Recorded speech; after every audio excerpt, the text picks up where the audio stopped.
Наредната недела ќе се крои судбината на проектот Клиничка болница Штип, објект на кој со градба се започна пред 7 години. Министерот за здравство најави средба со новите собственици на грчки Интракат, фирмата изведувач на проектот. Ваквите позитивни сигнали доаѓаат откако кон крајот на минатиот месец подизведувачот Бетон се откажа од каматите и се согласи долгот од 2 милиони евра го добие на рати. Во текот на идната недела очекуваме еден состанок со новите собственици на Интеркат.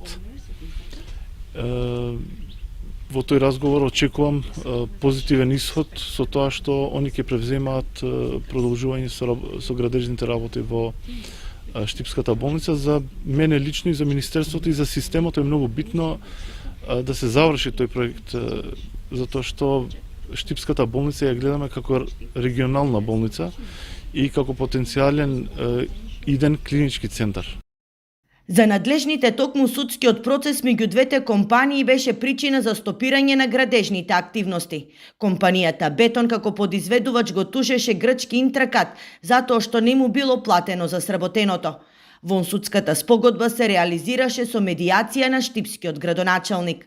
Од она која што го имам како информација, тие досега спомнуваа и споделуваа во јавност дека финансиските средства не се проблем, туку дека има судски спор помеѓу изведувачите на клиничката болница. Најбитно од се дека првиот чекор е направен, останува да видиме колку средства ќе бидат финансирани и одвоени за доизградба и за завршување на клиничката болница.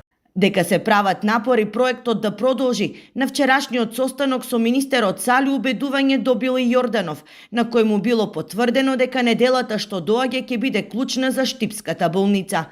Објектот почна да се гради во 2016-та и досега се реализирани само 40% од градежните активности. А поради бавната динамика, Банката за развој на Советот на Европа го повлече кредитот во висина од околу 14 милиони евра.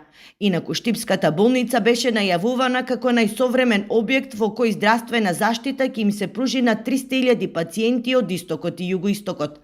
Првата фаза требаше да биде готова до 2019 година.